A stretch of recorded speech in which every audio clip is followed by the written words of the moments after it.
Jour 6 de mon calendrier de l'Avent. Je réessaye avec ScreenFlow qui m'a fait un méchant plantage la dernière fois, donc il y a 2 jours. J'espère que ça va mieux marcher cette fois-là. On croise les doigts. Euh, je voulais aujourd'hui rebondir sur une question qu'on pose souvent par rapport à un job de travailleur autonome ou même en fait de simplement en télétravail. C'est comment arriver à séparer la vie privée de la vie professionnelle. Le côté d'avoir un lieu géographique bien particulier, d'avoir un bureau, permet effectivement de symboliser la coupure entre le chez-soi et le bureau. Mais quand on est en télétravail, et encore plus quand on est en télétravail à être son propre patron, on peut se demander légitimement comment faire la séparation entre les deux. Et là, bah, je pourrais m'apprêter à faire un bon guide de comment faire la séparation entre les deux. En fait, je vais juste arriver à un constat qui est que j'y suis jamais vraiment arrivé. C'en est au point où en fait l'origine de JDNCO qui est donc le fait d'avoir créé une structure où je suis associé avec mes enfants. On a fait plein de vidéos précédemment.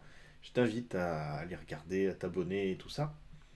Bah, en fait, c'était que pendant toute leur enfance, je pense qu'ils ont objectivement assez souffert de me voir bosser à la maison et bosser beaucoup et ne pas trop savoir où était la frontière entre le pro et le perso. Ils savaient pas trop quand est-ce qu'ils pouvaient me déranger ou quand est-ce que j'étais dispo.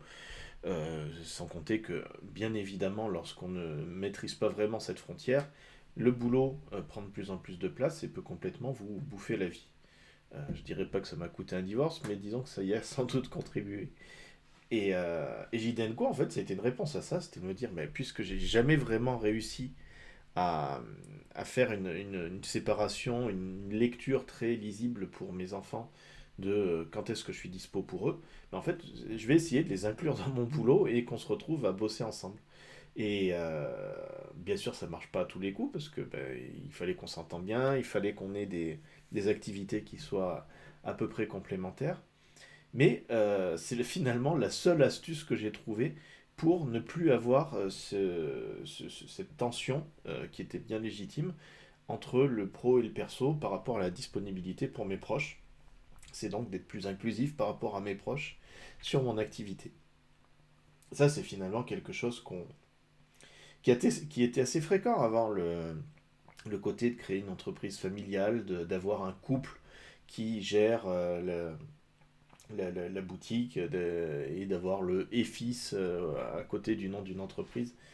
Euh, C'était une façon de fonctionner qui était assez fréquente, qui l'est de moins en moins, que j'ai longtemps voulu éviter parce que ça me donnait des relents un peu de népotisme. Moi, j'accorde de l'importance à ce que mes enfants fassent leur marque par eux-mêmes et qu'ils gravissent les marches sans qu'on leur prémâche tout le boulot.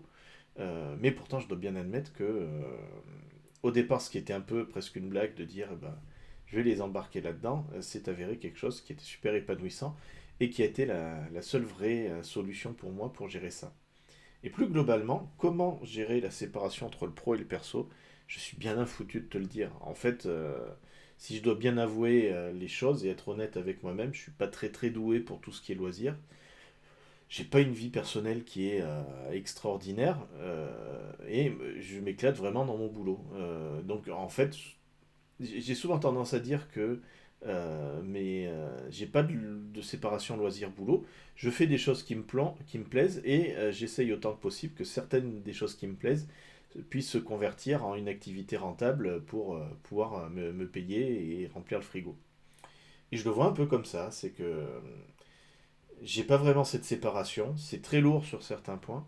Ça en facilite d'autres. Il n'y a pas l'angoisse du dimanche soir, il n'y a pas le vivement le week-end.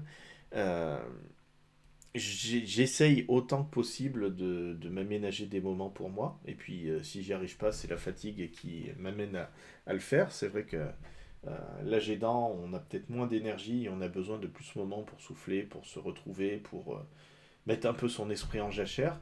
Et moi, en fait, mes loisirs, ça peut être un peu de lecture ou une balade en forêt ou autre, des choses assez banales, c'est plus pour mettre mon cerveau en jachère et lui laisser le temps de se reposer d'une part, et puis surtout de les faire bosser son subconscient. C'est assez important.